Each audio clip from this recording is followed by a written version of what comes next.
তো একটা রাষ্ট্রীয় অপরাধ। রাষ্ট্র নিজের নাগরিককে গুম করছে এবং রাষ্ট্র তার সকল শক্তি দিয়ে এই অপরাধটা ঢাকার চেষ্টা করেছে।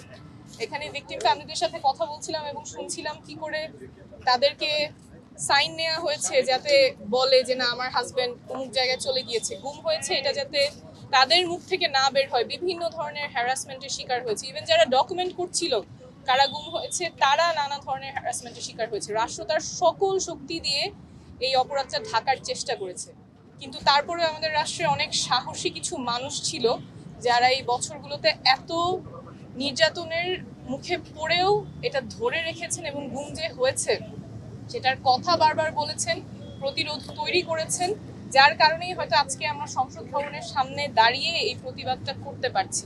আমার পাশে দাঁড়ানো মিম, ও ক্লাস 8-এ পড়ে। ওর বয়স ছিল 3 যখন ওর বাবাকে নিয়ে যায়। ও বলছিল যে ও প্রত্যেক দিন বাবার ছবিটা দেখে। ওর তো স্মৃতি নাই, 3 বছর বয়স ছিল যখন বাবা চলে গেছে, বাবার সাথে স্মৃতি নাই। বাবা রাজনীতি করতেন, তাই ওকে এমনিতেও কম সময় দিতে পারতেন। এখন রাজনীতিতে একটু আসার ফলে বুঝতে পারছি আসলে পরিবারের সময় দেওয়া যায় না। কিন্তু 3 বছর বয়সে যখন ওর বাবা চলে যায়, তারপর থেকে ওর ক্লোজার কোথায়? ও এই ছবিটা বারবার দেখে, প্রতিদিন দেখে, যাতে বাবাকে যদি ও রাস্তায় কোথাও দেখেও যাতে চিনতে পারে। ও যদি না চিনে সেই ভয়টা থেকে ও সারাক্ষণ এই স্মৃতিটা আঁকড়ে আছে। ওর বয়স কত? এইরকম একটা ট্রমা ওর নিজের কোনো অপরাধের জন্য না। ও বলছে যে আমি তো টাকা চাচ্ছি না, আমি জাস্ট চাচ্ছি আমার বাবা কোথায় সেটা জানতে। এতটুকু কি রাষ্ট্রের কাছ থেকে আমরা দাবি করব না নাগরিক হিসেবে? এবং গুম এর অপরাধের স্কেলটা খুব ডিফারেন্ট। এটা চলতে থাকে, পরিবার কন্টিনিউয়াস ট্রমার মধ্যে থাকে। প্রতিদিন যে না জানা এবং শঙ্কার পরিস্থিতিটা থাকে, চিন্তা করা যে দরজায় কড়া নাড়লে যে আমার বাবা আসলো কিনা, আমার ভাইটা ফেরত আসলো কিনা, এই ট্রমাটা অবর্ণনীয়। এবং আজকের বাংলাদেশে, অভ্যুত্থান পরবর্তী বাংলাদেশেও এই ট্রমাটা ওনাদের বয়ে বেড়াতে হচ্ছে।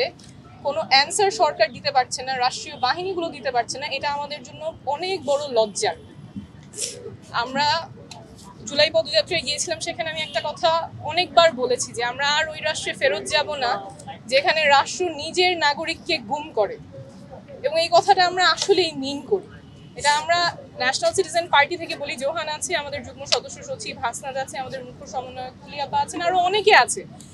It is above party line. এটা কোনো রাজনৈতিক দলের বক্তব্য না। আমার মনে হয় সব রাজনৈতিক দল, সব পক্ষ, সব মতের এখানে একমত হওয়া উচিত যে রাষ্ট্রীয় বাহিনী রাষ্ট্রের নাগরিককে গুম করতে পারবে না। ওই বাংলাদেশে আমরা ফেরত যাব না। এবং সেখান থেকে আমাদের দল থেকে অ্যাটলিস্ট যা যা করা প্রয়োজন আমরা করব, যা যা সংস্কার প্রয়োজন সেটার পক্ষে আমরা সবসময় লড়াই করব। এই পরিবারগুলোর সবসময় আমরা পাশে থাকব। এবং আমার মনে হয় রাষ্ট্রের প্রত্যেকটা নাগরিক, প্রত্যেকটা দায়িত্বশীল পক্ষ এবং সংস্থার এটার বিচার এবং সুষ্ঠু তদন্ত এবং সুষ্ঠু বিচারের পক্ষে দাঁড়ানো উচিত, যথাযথভাবে এবং দ্রুততম সময়ের মধ্যে। কারণ প্রত্যেকটা দিন যে ডিলে হচ্ছে, প্রত্যেকটা দিন এই মানুষগুলো অবর্ণনীয় কষ্টের মধ্যে দিয়ে যাচ্ছে। তবে কষ্ট বলে আমি এখানে শুধুমাত্র একটা ফ্রেমেই রাখবো না। ওনারা অনেক সাহসী, অনেক প্রতিবাদী। এই কষ্টের মধ্য দিয়েও ওনারা যে প্রতিবাদটা করে যাচ্ছেন এবং আমাদেরকে আঙুল তুলে দেখিয়ে দিচ্ছেন আমরা কোথায় ব্যর্থ হচ্ছি, রাষ্ট্র কোথায় ব্যর্থ হচ্ছে, সরকার কোথায় ব্যর্থ হচ্ছে, সেটা অনেক বড় সাহসের। এবং 5 আগস্টের পরেও আমরা দেখেছি যে গুমের সেলগুলো থেকে এভিডেন্স সরানোর আলামত নেওয়া হয়েছে, কিন্তু সেটা কেন হবে? অভ্যুত্থান পরবর্তী বাংলাদেশে যেখানে জনতার হাতে ক্ষমতা, তারপরে জনতার হাতে কেন ক্ষমতা থাকবে না এবং এভিডেন্স কেন সরানো হবে? গুম কমিশন একটা কাজ করছে, তারা যাতে সুষ্ঠুভাবে কাজ করতে পারে, সুষ্ঠুভাবে তদন্ত, বিচার এবং দ্রুততম সময়ে মানুষগুলো যাতে জানতে পারে তাদের নিকটাত্মীয়ের পরিণতিটা কি, বেঁচে আছেন, বেঁচে না থাকলে কি পরিণতি, সেটা দিয়ে তো তাদের জীবনটা আগাতে হবে। এইটুকু যাতে রাষ্ট্র তাদেরকে নিশ্চিত করে, এই দাবির সাথে আমরা সম্পূর্ণভাবে সংহতি জানাই এবং যেভাবে সম্ভব আমরা সবসময় পাশে থাকবো।